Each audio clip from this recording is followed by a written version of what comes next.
Пробиотикийн талаарх ойлголт хүн болгонд харилцан адилгүй байдаг. Тэгэхээр хэдүүлээ өнөөдөр энэхүү бичлэгээрээ пробиотикийн талаар илүү дэлгэрэнгүй цогц мэдээлэлтэй олж авцгаая. За пробиотикийн талаар бид нар ойлгохын тулд хамгийн түрүүнд бүдүүн гэц гэдэг эрхтний талаар ойлголттой болох хэрэгтэй. Бүдүүн гэц гэдэг эрхт маань болохоор хоол боловсруулах замын 5/1-ийг нь эзэлдэг 1.5 м урттай. За бухар олгоо өгсөх, хөндлөн уруудах, төгсгөлийн сүв гэсэн хэсгүүдээс тогтдог ийм эрхтэн байна. За хэрвээ бид нар энэ бүдүүн гэц гэдэг эрхтэн хөндлөнгөөр нь түсээд ингээ харах юм бол энэ чи салс давхраг, салстын доорх давхраг, за булчин холбогч хэдэн давхраг гэсэн хэсгүүдээс тогтдог байна. За салс давхраг гэхээр та бүхний толгойд магадгүй нэг юм тус шиг зунгаалтсан юм гэж ойлгогдож магадгүй. Гэхдээ энэ маань бол ийм зүйл биш. Энэ маань болохоор ам одоо тий ам ходоод нарийн бүдүүн гэц гэх зэрэг одоо дотор эрхтнийг хочж байдаг арьс шиг үүрэгтэй юм хэсэг байна. Бүдүүн гэцний үүргийг дуртах юм бол энд хоол боловсруулах замаар дамжиж ирсэн шимэгдэж чадаагүй, задарч чадаагүй бүтээгдэхүүнүүд хамгийн эцсийн шатанда энд шимэгддэг. За мөн энэ болохоор өдөрт 5-8 литр хүртэл хэмжээний одоо ус болон эрдэс байц энд шимэгддэг. За ингээ бүх юм ингээд шимээ татсны дараа энэ болохоор өтгөн үүснэ. За өтгөн үүсгээс гадна энэ болохоор баасны хэлбэрчил үүсэж баас ингээд өтгөн гадагшилдаг байна. За мөн энэ болохоор дулаан үүсэлт явагддаг. За тэгээ мөн зарим одоо витаминуудын шимэгдэлт явагддаг байна. За бас нэг чухал үүрэг нь юу вэ гэхээр энд дархлаа тогтолцооны зохицуулгын үүрэгт оролцдог.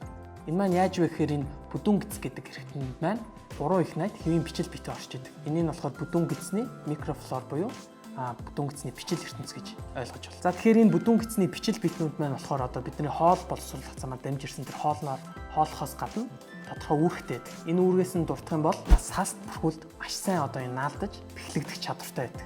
Дангаараа клон буюу бүлэг үүсгэж амьдрах чадвартай. Энэ маань юу гэсэн үг гэхээр бидний бүдүүн гэцэнд одоо ингээ бүлэг бүлгээрээ оршин суудаг гэсэн. Тэгэхээр одоо гаднаас өвчин үүсгэгч бичил битээ ороод ирэх юм бол тэр бичил бит нь болохоор оршин суух газар байх болохоор ингээд өтгнөр хамт гадагшлана гэсэн. Өвчин үүсгэгч эмгэг бактериудын эсрэг энэ өөрөөсөө бодис ялгаруулж яадаг. За тэгээд хамгийн нэг чухал үүрэг нь юу гэдэг вэ гэхээр бид нар одоо эхийн эвлэгээс төрөхөд ямар ч бичил битэн төрдөг. За тэгээд эхийн сүгээр хоолсны дараа болохоор бидний бүдүүн гэцэнд бичил битнүүд маань үүсэж хөгжиж яадаг. За үүнийгээ дагаад бидний дархлаа тогтолцоо ч гэсэн үүсэж хөгжиж яадаг. Тэгээд энэ хоёр маань болохоор хоорондоо одоо бие биентэй нэг ёсоор илүү танилцаад дархлаа тогтолцоо маань яг одоо хэвийн буюу цаашдаа зөв ажиллахаар үүсэж одоо хөгждөг. Хэвийн бичил битний тоо борсноор өвчин үүсгэгч бактери орших нөхцөл нь бүрддэг. Ингэснээрээ одоо энэ хоёрын тэнцвэр ингээ алдагдаад хүний биед болохоор иммун нөхцөл үүсдэг. Үүнийг нь болохоор дисбактериоз гэж нэрлэдэг. Тэгэхээр энэ дисбактериоз юунаас болж үүсч болох вэ гэхээр архины зохисгүй хэрэглээ.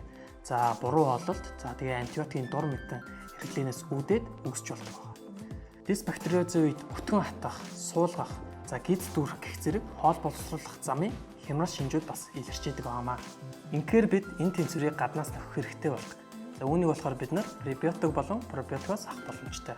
За тэгэхээр энэ хоёр ойлголтыг тайлбарлая. Пребиотик гэдэг нь ам ходоод нарийн гэцээр дамжихтаа задардаг. За тэгээ бүдүүн гэцэнд очихоор бүдүүн гэцний бичил битний өсөлт хөгжилтөнд эргээр нөлөөлдөг органик нэгдэл. За энгийнээр хэлэх юм бол энэ маань болохоор бичил битний хоол хүнс гэсэн. Тэгэхээр энэ пребиотик маань болохоор бидний мэдхээр хүнсний эслэгт агуулгаддаг. Харин пробиотик гэдэг нь дэлхийн эрүүл мэндийн байгууллагын тодорхойлсноор цогцтой хэмжээгээр хэрэглэхэд хүний эрүүл мэндэд ашиг тусаа өгдөг хэвийн бичил битнүүд хэлдэг. Тэгэхээр бидний одоо сайн мэддэг энгийн жишээгээр бол одоо энэ кимчи, таршилсан ногоо, мисошүл, тараг йогурт зэрэг бүтээгдэхүүнүүдэд энэ пробиотик бол агуулгадж байдаг. Тэгэхээр өнөөдрийн сэдв пробиотик болохоор хэдүүлээ үүнийг дэлгэрүүлж авч үзье. За техник технологийн ачаар бид нэр эрүүл хүний биенээс пробиотикийг ялган авч лабораторийн нөхцөлд ингээ ургуулад баяжуулах боломжтой болсон. Тэгэхээр бидний сайн мэдхээр энэ баяжуулагддаг бүтээгдэхүүн юу гэдэг вэ гэхээр тараг йогурт гэдэг. За тараг йогурт хамгийн өргөн хэрэглэдэг одоо пробиотик нь болохоор бифидобактери болон лактобациллус 2 байдаг. За Монголын нөхцөлд болохоор бифидогоор баяжуулагдсан эдгээр таргууд байдаг. За тэгэхээр бид нэр бифидо гэхээр хүний эрүүл мэндэд ашиг тустай гэдгээр нь бас сайн мэддэг тийм. Өргөн үрээнд ч гэсэн энийг ашигладаг. Харин лактобациллус гэдэг одоо хөрөнгийн талаар болохоор бид нар тэр болгон сайн мэдээд байдгүй. Тэгэхээр энэ талаар хэдүүлээ дэлгэрэнгүй авч үзье. За байгаль дээр 170 төрөл зүйлийн лактобациллус байдгаас 17 төрөл зүйл нь болохоор илүү нарийн судлагдсан байдаг. За тэгээд лактобациллус нь болохоор хүний биед хоол боловсруулах зам болон өтрийн амьдардаг. За тэгээд энэ дундаас одоо хамгийн амьдрах чадвар өндөртэй тэгээд ялгаж аваад өсвөрлөх боломжтой лактобациллус гэх юм бол одоо L гэсэн болон L рамносус юм.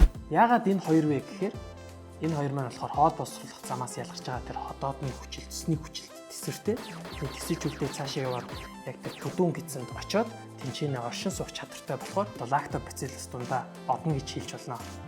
За тэгэхээр лактобациллус rhamnosus буюу LGG-г 1983 онд Горбах болон Голдвин гэдэг хоёр эрдэмтэн эрүүл хүний бүдүүн гидснээс ялган авч одоо ингээ олж нээсэн байдаг.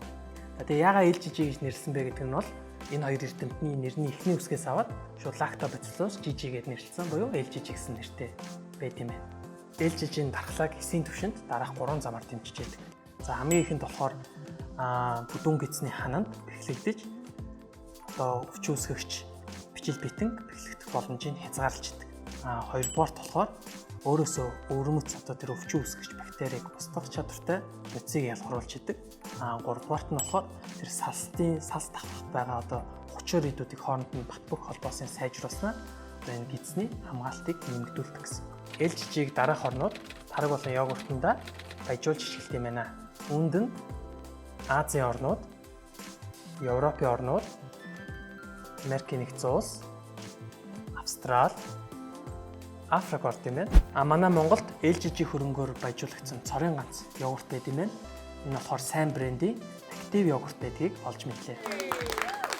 Сайн брендийн актив йогурт нь сахаргүй, оригинал.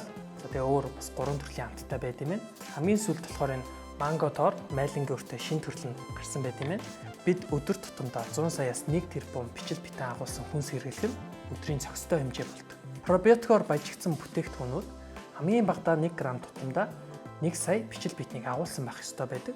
Харин энэ сайн активын хувьд болохоор 1 г тутамдаа 100 сая бичил битнийг агуулж идэг. Тэгэхээр энэ жижиг нь 220 г гэхээр энэ 29 тэрбум одоо пробиотик LGG пробиотик агуулж ийн гэсэн үг. Харин энэ том нь болохоор 87 тэрбум пробиотик LGG-г агуулж ийн гэсэн үг. Тэгээд ингээ бодохоор бидний өдрийн хэрэгцээг хангалттай давуулан биелүүлж байгаа.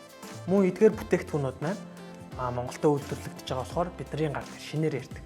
За тэгээд та бүхэн худалдан авалт хийхдээ заавал энэ шошгыг унших хэрэгтэй. Яагаад вэ гэхээр энэ дотроо өөрөө амьд ашигтай бактериуд агуулж идэг. Хэрвээ энэ хадгалтын горив ч юм уу одоо алдагдах юм бол энэ ашигтай бактерийн тоо зөөрөөд яг тэр пробиотикийн үйлчлэлээ биднэрт үзүүлэхгүй болно гэсэн.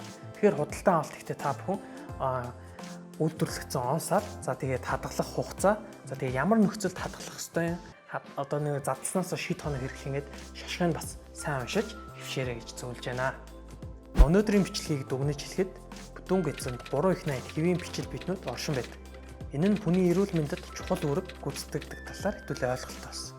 За мөн эдгээр бичил битнүүд нь одоо тэнцвэрээ алдах юм бол хоолны шингэц муудах, суулгах эсвэл бүтгэн хатах гэх зэрэг шинжүүд илэрхээс гадна зарим өвчний бас шалтгаан болох магадaltaй байд юм байна.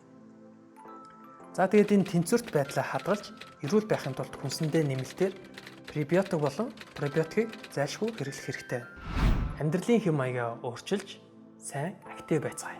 Та бүхэндээ хэрэгтэй мэдээлэл өгсөн гэж найдаж байна. Дараагийн бичлэгээрээ пребиотикийн талаар хүрэх болно. Gen Z-тэй хамт байгаарай.